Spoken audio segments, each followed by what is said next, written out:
Okay, here's my sound preferences. I like a variety of different tunings, but really what gets my juices flowing, starting from the lower octaves, is in the bass. I like my bass punchy, tight, fast with a kick. I like a little bit of energy down there, maybe a little bit of warmth, but not too much getting into bass bleeding. It's got to have enough weight to make male vocals, make piano, cello, percussions, have the right tonality. When it comes to my mids, I do like my mids and mid clarity, but I don't like too forward a mid, so that's the upper mids I'm talking about. So keep the pinna gain down a little bit and not make it too forward a presentation.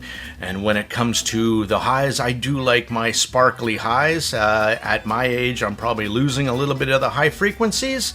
But not too much where it's sibilant and in your face. So that's what I like.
Hello, this is the Tone Deaf Monk, and today I have something rather fishy for you. And not what you think. This is a video for Empire Ears Triton. You got that?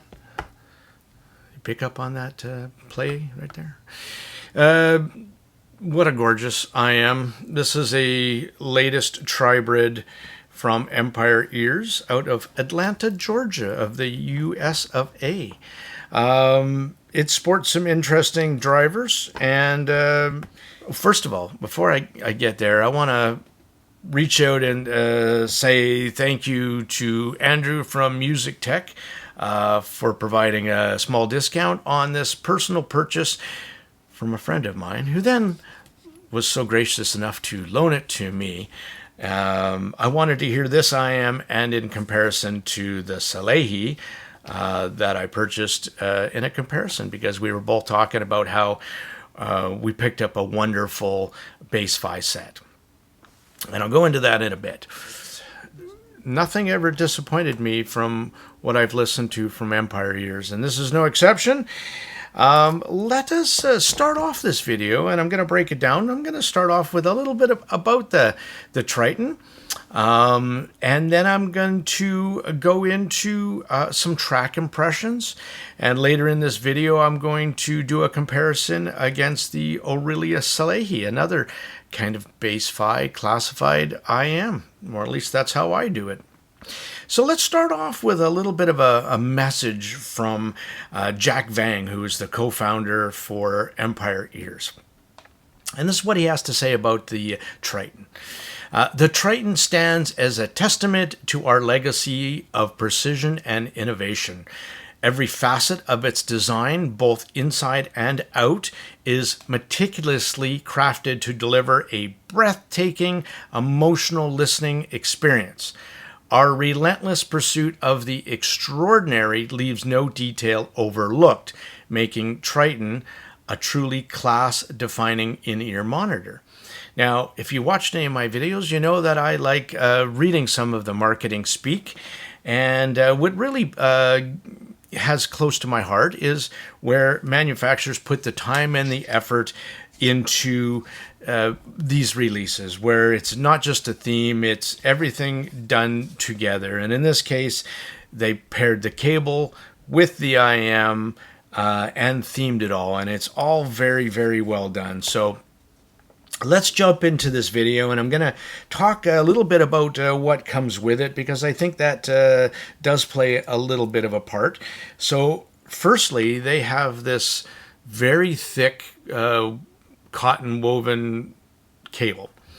This cable, they've put a lot of thought and detail. It's not just a single copper cable. Here's some of the specs that they were talking about on this cable. Pentagon actual end. You have to buy these separately in hardware. And I did a video review recently where I compared a cable, the DD Hi-Fi Nix Net, with and without it. And there is a slight difference with this branded, whatever they do in the alloy of the metal, to makes it slightly thicker on the bottom end. And I think with that and with some of the elements that they put into this cable, it paired perfectly and went with the theme of the tuning of this IM.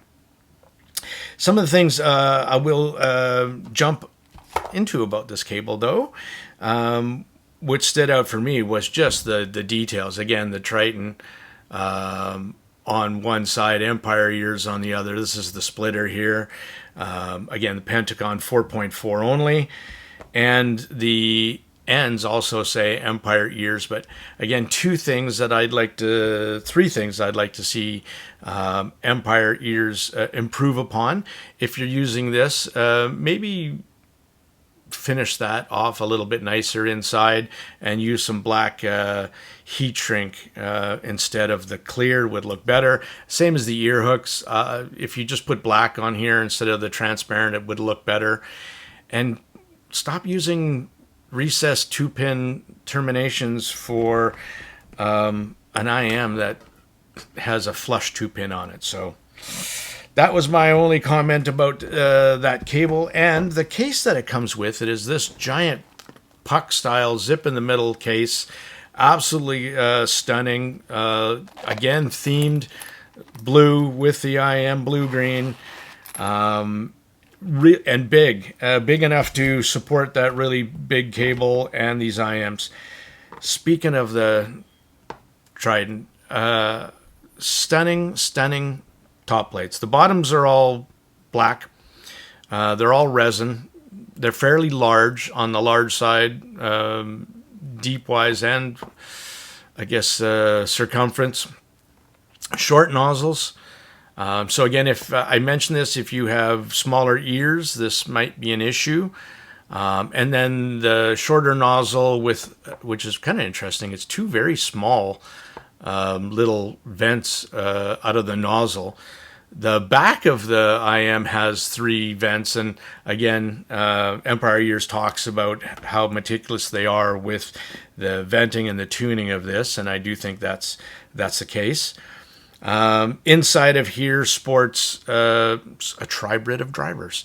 Their W9 subwoofer, their Empire Ears 75 BA, and the W9, and to finish it off, the dual high mass bone conductors. Now, here's what they say about the W9 subwoofer. It was, again, this subwoofer in here is perfectly described. It likes to go down real low and have a big woofer sound. So 100% again, great description, and they know what they're doing when it came to the tuning inside of this. So now the this BAs in here, they made a note that said they were working with both Knowles and Sonyan on the development of their custom balanced armature. So I thought that was kind of neat. I've never heard of another company in a collaboration with an American and a Danish company. So,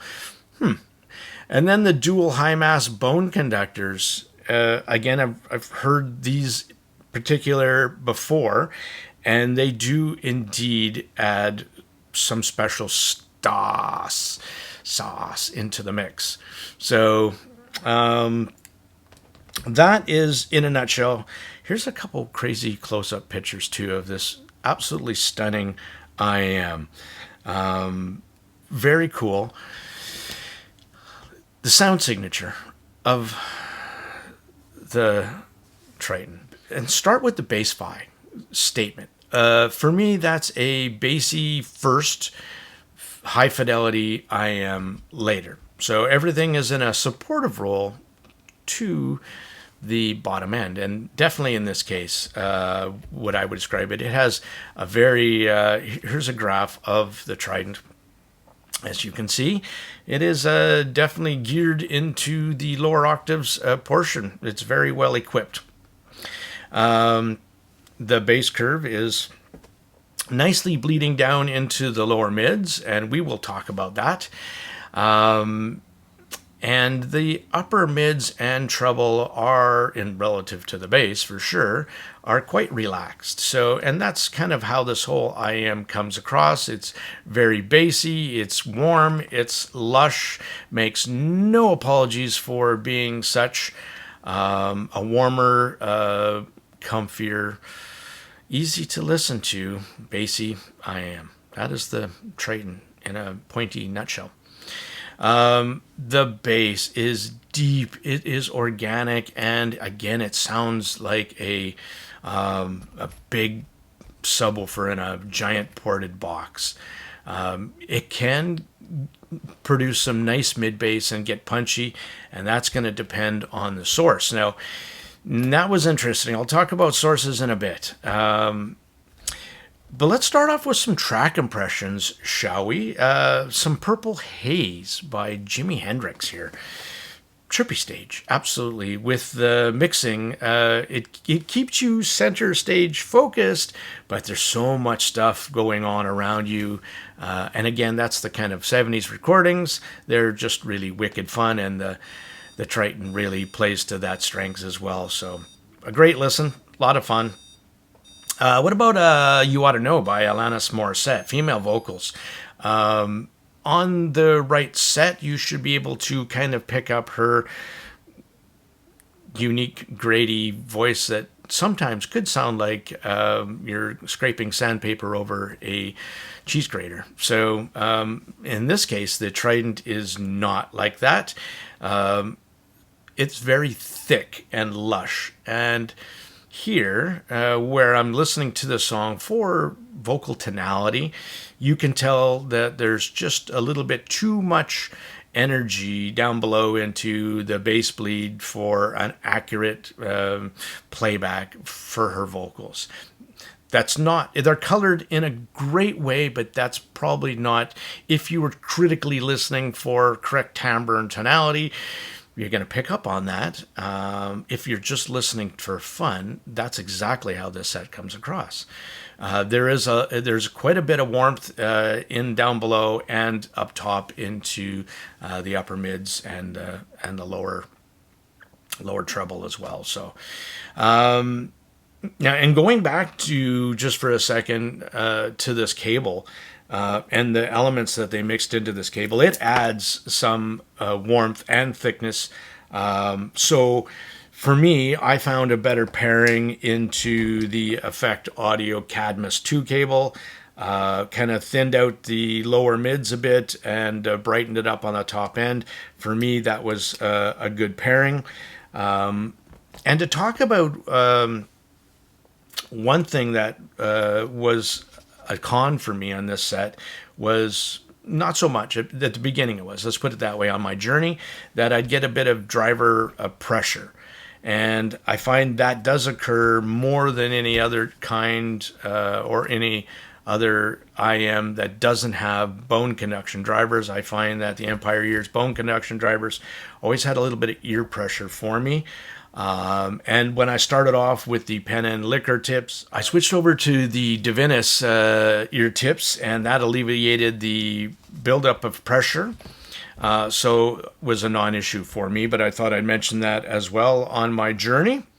Now, some Poncho Sanchez. If you're not familiar with who Poncho Sanchez is, he is a phenomenal jazz artist, and his signature is his signature drums. And that's exactly what I'm listening for in Blue Train from Poncho Sanchez. His drums here are lacking a bit of resolution, being too thick. The percussion hits have too much of a thick, slower decay to make an accurate tonality of the drums that I know how they should sound.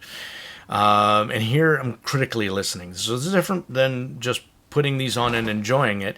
This is actually trying to pick out the pros and cons and the tonality of actually what you're listening to. So that's what takes so much time. It'd be easy just to share my impressions with you of what I was feeling instead of what I was hearing. So trumpets and clarinet were also lacking some bite, and again, the tonality of the instrumental didn't sound quite as natural. It was too thick and too warm. Wasn't enough detail and resolution there when I was trying to, get a good sense and a good feel of this IM. I think the set would make a phenomenal chill session set. For critical listening, for correct timbre and tonality, it's a little bit evident when you're listening to this set. When I was playing Duend by Bono Levin Stevens, it's a very lush and warm sub-focus track, and this goes very deep. But here, I found also the acoustic guitar was less than resolving enough for an accurate tonal playback with such thick mids. I thought it was missing the mark. Is that a knock against the Triton? No, that is a statement, a testament to how exactly this IM was tuned and why and what it does so very well. So let's talk about sources just for a flash. I used 3 sources on this IM in my evaluations. I started off with the Ibasso DX180, and then I ended up switching over to what I thought, and it is a cleaner a DAP in the DX340 and the Ibasso DX340 that kind of really has no undertones of tonality. Coloration. It's very uncolored, very accurate sounding source. And that's where I was able to pick apart on some of those tracks where I thought that the Trident was missing a little bit or was adding a little bit too much here and there, the coloration of it. And then on my journey, I was looking for synergy, right? You hear that word a lot. And that's where I came up with the DC Elite. It added and subtracted just the perfect amount into the mix. And so what it did for me was lean up the lower mids a little bit to get rid of some of that thickness, that extra bass bleed down below, and really put a more of a really crispness, more details, more resolution into the top end. So this was a fantastic pairing between these two devices, the IM, the Trident, and the Source as the DC Elite. Very, very nice. Bass fi, 100%. So on that, when I was listening to Plateau now from Nirvana, the unplugged live version, I got a really good sense, and this was fabulous. I like listening to live music for this exactly the reason. In this case, the Trident was a surreal playback, absolutely. Now on the right source, great acoustic guitar, and the vocals are just so very engrossing. And it sounded exactly, I think, as it was recorded and intended, that it sounds like it's recorded in a small studio with a live audience. And that's the way it came across, or that's the... And it was hard not to put a big smile on your face. It was such a great performance, a playback from the TRITON. So, Midsummer's Day by the Tea Party. Again, one of my favorite Canadian rock bands. Fantastic vocals. Now it's less warm, less thick. What I said was, this is Mama Bear's porridge. It's just the right temperature. And the bass was very subwoofery. So it was kind of funny, though, in the source kind of thing, is that my two favorite sources were the least two expensive sources that I tried on here. So you don't necessarily need a massive high-end source to make these things sound great. You just need the right one, I think. And it's one of these IMs that is good enough that by changing cable, tips, and sources, you can really fine-tune this IM to your personal taste. Well, there still might not be enough upper ends, and for some people, that's not what the TRITON was going for. The TRITON, what did I say? TRITON? The TRITON won't win any awards for its resolution, its details, its airiness, its sparkle up top. It won't. But what it does make up for is a big, fun, engrossing playback. And that's where I think Empire Ears was going for, and again, really well done. The TRITON, I does think, for me though, it needed the right source, the right cable, the right ear tips, and then when I found the right synergy, you get rewarded really with an IM that can definitely pull off that bass-fi Nomer, right? I mean, bass first, high fidelity second, and it really does that. This IM is a bassy IM that supersedes everything else. But it can still give you a very clear taste of higher fidelity, absolutely. And that bone conduction is doing some special sauce again into this IM, and that's what bone conduction does. It's enhancing, it's adding, and it does so wonderfully in this IM. Now, I want to do another comparison with this as well, and this was another bass-fi IM that I had heard, and I did something that I never thought I would do, and I traded away one of my absolute favorite IMs, the Soft Ears Twilight, for this set. Now, a friend of mine had this, and it said it didn't fit into his ears, and I took one, listened to it, and fell in love, and I've been listening to it pretty much nonstop daily for weeks and weeks, and it's just grown on me more and more. So I'll get into a full review later, but I want to do a comparison with this. Mine's on a custom cable. Oh, and look what the monk did. He requested black ear hooks and flat 2-pin cables. And matching hardware. Matching, you know what I'm saying? There's ways. Anyway, the SZALAYI by ORIOLUS. Now, this one is a bit different. This one uses, and this is what I was talking about. It's kind of funny looking at the nozzle of the other one. I look at the nozzle of this thing, and it's absolutely got a massive hole and 2 other holes for output. Where the TRITON just has 2 little teeny holes in the nozzle, which I thought was really interesting.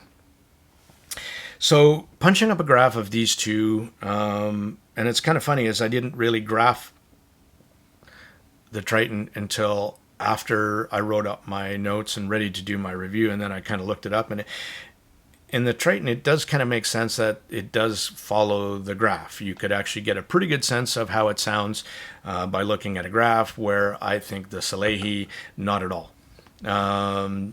And this one is a tribrid as well. It's using a dynamic driver for the bass. It's using a 14 millimeter planar for the mids, and it's using a balanced armature, I think a full range balanced armature, but mostly up into the highs as well. So pretty cool.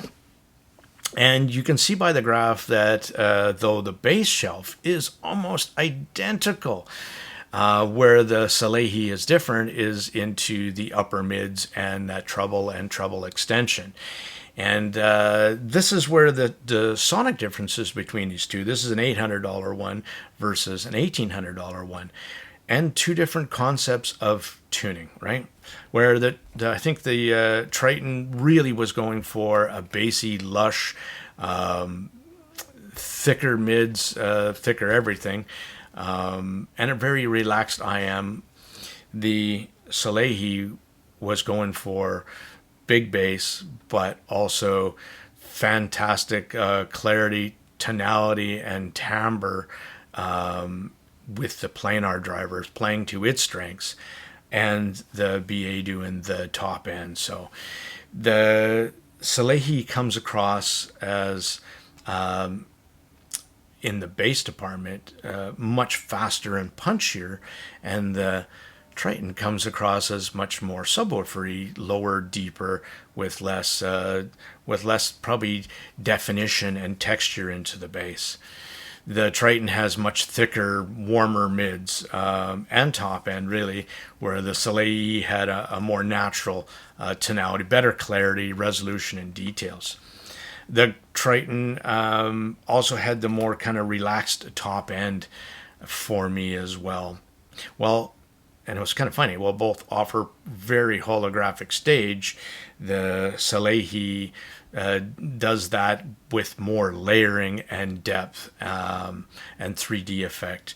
So the Triton was no slouch into what it could do for stage, but the SZALAYI was just a few notches above that, in my opinion.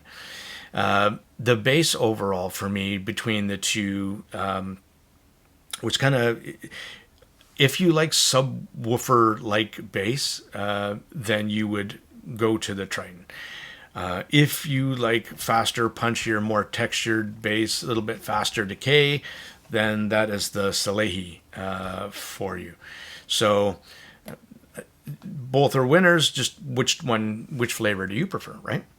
When it came to the mids, SZALAYI, no question. Just the more natural, the real to life sound of the vocals, instrumental, female, male, and vocal, came through. The tonality and timbre of instrumental, again, top notch on the SZALAYI. Treble, again, going to the SZALAYI with more crisper, defined, more air, more extension. Stage, again, I would say, again, going to the SZALAYI. So two different tuned IMs, but it was an interesting comparison I wanted to do because of the bottom end and how that really affected the overall tuning. If you have that much bottom end without as much or some compensation into the upper mids and treble, that's where I think that the Triton comes across as a more lush, more... some would say call that more musical, but definitely a thicker, warmer presentation across the board. So just to conclude this review, it's a fantastic one to pick up. If you're, again, looking, you can fit them, so the larger shells, but if you could, if you like a warmer, lusher presentation and you're not going to try and be such a critical listener that you want to pull it apart, if you just want to relax and enjoy the music and get a taste of a lot of bass with some higher fidelity thrown in, that's what the Triton is all about. And it was a very fun... You could listen to this for hours and chill out. Absolutely. Again, find the right source, find the right tips, find the right cable, hone it to yourself, and away you go. Thanks so much for watching, and the next up will be the ORIOLUS SZALAYI. Out for now.